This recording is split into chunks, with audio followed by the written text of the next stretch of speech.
እግዚአብሔር አምላክ ለኔ ለዚህ ፕሮጀክት ለሱ ለሆኑት ለተናቁት ለተረሱት ህዝቦችና ልጆች ምን ያህል ተአምር እግዚአብሔር እንዳደረገ የሱን ማዳን የሱን ቸርነት ለሌላው ክርስቲያን ወገን ምስክር እንዲሆኑ ትኩረት በአጠቃላይ የሚሰራው ተደራራቢ የጤና ችግር ያለባቸው ልጆች ላይ ነው።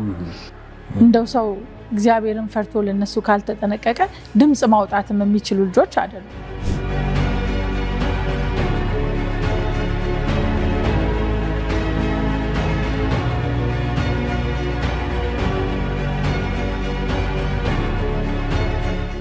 ግን የኛ ቤት ያሉ ልጆች ጩኸት ይረብሻቸው ነበርና አይወዱንም፣ ይከሱንም።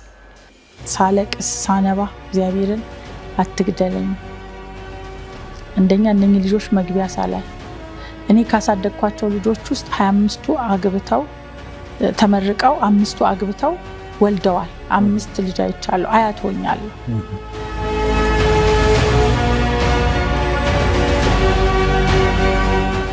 ለብዙ አመት ግን አልጋ ስር ነበር የሚተኛው።